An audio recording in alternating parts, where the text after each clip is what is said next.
តោះឥឡូវនេះចូលមកដល់វីដេអូទី4នៃ challenge របស់ខ្ញុំហើយហើយអានឹងដែរត្រូវនឹងថ្ងៃទី20នៃការធ្វើ challenge របស់ខ្ញុំហើយប៉ុន្តែមុននឹងចូលទៅដល់សកម្មភាពបន្ទាប់ខ្ញុំនាំអ្នកទាំងអស់គ្នាទៅមើល result កាលពីវីដេអូទី3របស់ខ្ញុំសិនវ៉ាវអ្នកទាំងអស់គ្នាអញ្ចឹងវីដេអូខ្ញុំពិតជា surprise ខ្លាំងមែនតើហ្មងដោយសារមានតែមើលរហូតដល់10k 10k ជាងហើយខ្ញុំទៅប្រាប់ដោយសារតែកាលពីវីដេអូទី3ហ្នឹងគឺខ្ញុំអត់បានថតវាដឹកដល់ខ្ញុំផុសមិនអីមិនទេគឺខ្ញុំផុসমដងលក្ខណៈខ្ញុំផុសវាខ្លីៗ2នាទីជាង2នាទីជាងអញ្ចឹងដោយសារតែយើងយករឿងគេមក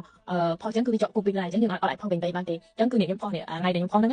ខ្ញុំផុសមួយវីដេអូនេះចាប់ពីវីដេអូនេះរហូតដល់វីដេអូហ្នឹងហើយពេលដែលខ្ញុំផុសគឺខ្ញុំ set schedule ម៉ោង6អញ្ចឹងខ្ញុំគិតថាចេះម្ដងយើងសម្រាប់ម៉ោងហ្នឹងអញ្ចឹងពួកយើងសម្រាប់ញ៉ាំបាយញ៉ាំអីអញ្ចឹងគឺមានអ្នកមើលច្រើនហើយអញ្ចឹងគឺខ្ញុំផុសម៉ោងហ្នឹងបងទៅអូខេអញ្ចឹងយើងមកមើលថា 10k view នេះខ្ញុំបានប្រហែល follower អញ្ចឹងណា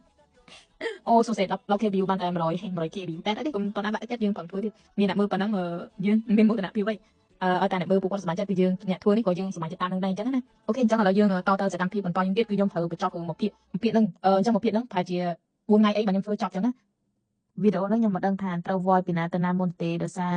វីដេអូហ្នឹងខ្ញុំថតទុកឡើង10ថ្ងៃហើយអត់បានយកមកកាត់ដោយសារតែ stress រឿងសង្គ្រាមពេកអញ្ចឹងដើម្បីងាយស្រួលចាំគឺវីដេអូហ្នឹងគឺជាថ្ងៃទី29នៃការធ្វើ challenge 5ខែរបស់ខ្ញុំហីនិយាយរួមភាគទី4ហ្នឹងគឺខ្ញុំធ្វើឡើងមួយអាទិត្យជាងដោយសារតែខ្ញុំ stress ពេកអញ្ចឹងឃើញក្បាលវីដេអូខ្ញុំថតមកដូចរៀងសប្បាយដោយសារខ្ញុំថតមុនផ្ទុះសង្គ្រាមមួយថ្ងៃខ្ញុំមិនដឹងថាខ្ញុំត្រូវ voice ទាំងអត់ទេនៅក្នុងវីដេអូហ្នឹងដោយសារខ្ញុំ stress ពេកអញ្ចឹងអត់ដឹងថាមានគ្រុឌមួយពីណាមកនិយាយអញ្ចឹងមានតែខ្ញុំដាក់ចម្រៀងយកហ្មង